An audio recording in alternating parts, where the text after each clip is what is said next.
മാനാട്ടുപറമ്പ് തിരുഹൃദയ ദേവാലയത്തിൽ 25ാമത് ഊട്ടുതിരുനാളിന് കൊടികയറി. വെള്ളിയാഴ്ചയാണ് ഊട്ടുതിരുനാൾ.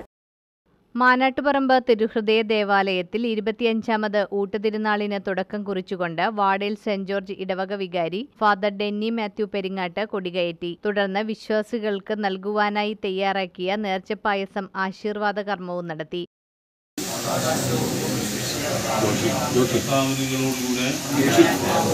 സ്വർഗസ്ഥനായ ഞങ്ങളുടെ പിതാവേ, അങ്ങയുടെ നാമം പൂജിതമാകണമേ. അങ്ങയുടെ രാജ്യം വരണമേ. അങ്ങയുടെ തിരുമനസ്സ് സ്വർഗത്തിലെ പോലെ ഭൂമിയിലുമാകണമേ.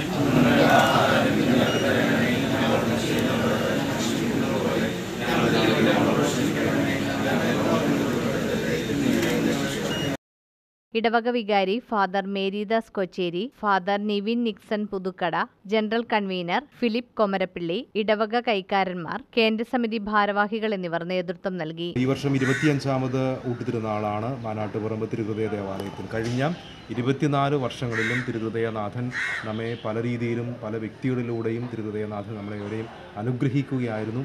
ആ അനുഗ്രഹത്തിന് പ്രത്യേകമായിട്ട് നന്ദി പറഞ്ഞുകൊണ്ട് നമ്മൾ തിരുഹൃദയനാഥൻ്റെ 25ാമത് ഊട്ടുതിരുനാൾ ദിനത്തിലേക്ക് പ്രവേശിക്കുകയാണ്. നാളെ വർഷത്തിലെ ആദ്യത്തെ വെള്ളിയാഴ്ച ജനുവരി 5-ാം തീയതിയാണ് ഊട്ടുതിരുനാളിൻ്റെ ഏറ്റവും അനുഗ്രഹപൂർണ്ണമായിട്ടുള്ള ദിനം. രാവിലെ 6:30, രാവിലെ തന്നെ 9:30, ഉച്ചതിരിഞ്ഞ് 3:30, വൈകുന്നേരം 5:30 എന്നീ സമയങ്ങളിലാണ് നമ്മുടെ ദേവാലയത്തിൽ തിരുഹൃദയനാഥൻ്റെ ദിവ്യബലിയും നൊവേനയും ആരാധനയുമൊക്കെ നമ്മൾ നടത്തുക.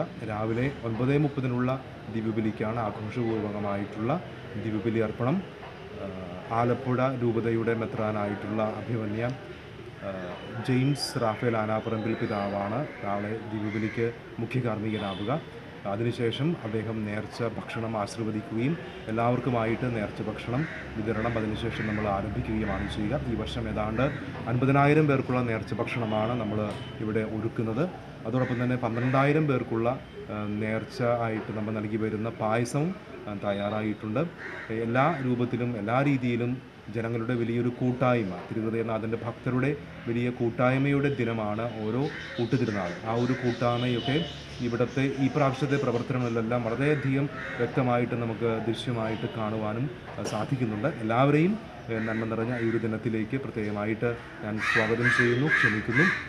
അതിനുശേഷം ജനുവരി 7-ാം തീയതി ഞായറാഴ്ച മുതൽ വ്യാഴാഴ്ച വരെ ആണ് ഈ വർഷത്തെ വൈപ്പിൻ ബൈബിൾ കൺവെൻഷനും നടത്തുക.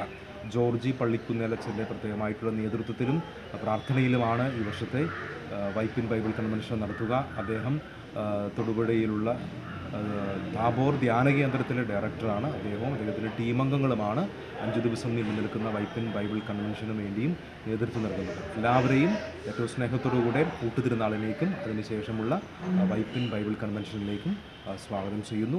ജനുവരി 5-ന് വെള്ളിയാഴ്ച ഊട്ടുതിരുനാൾ ദിനത്തിൽ രാവിലെ 6:30-നും 9:30-നും വൈകിട്ട് 3:30-നും 5:30-നും ദിവ്യബലി, വചന പ്രഘോഷണം, തിരുഹൃദയ നൊവേന, ദിവ്യകാരുണ്യ ആരാധന എന്നിവ നടക്കും. തിരുനാൾ ദിനത്തിൽ 9:30-നുള്ള തിരുനാൾ ബലിയിൽ ആലപ്പുഴ രൂപത മെത്രാൻ ഡോക്ടർ ജെയിംസ് റാഫേൽ ആനാപ്പറമ്പിൽ മുഖ്യ കാർമ്മികത്വം വഹിക്കും. തുടർന്ന് നേർച്ചഭക്ഷണം ആശീർവദിക്കും. 50,000 പേർക്ക് നേർച്ചഭക്ഷണം ഒരുക്കും. വിശ്വാസികൾക്ക് നൽകുവാനായി 12,000 നേർച്ചപ്പായസ ടിന്നുകളും തയ്യാറാക്കിയിട്ടുണ്ട്. ജനുവരി 7 ഞായർ മുതൽ ജനുവരി 11 വ്യാഴം വരെ വൈകിട്ട് 4 മണി മുതൽ രാത്രി 8:30 വരെ വൈപ്പിൻ ബൈബിൾ കൺവെൻഷനും നടക്കും. എഴുമുട്ടം താബോർ ധ്യാന കേന്ദ്രം ഡയറക്ടർ ഫാദർ ജോർജി പള്ളിക്കുന്നിൽ കൺവെൻഷന് നേതൃത്വം നൽകും.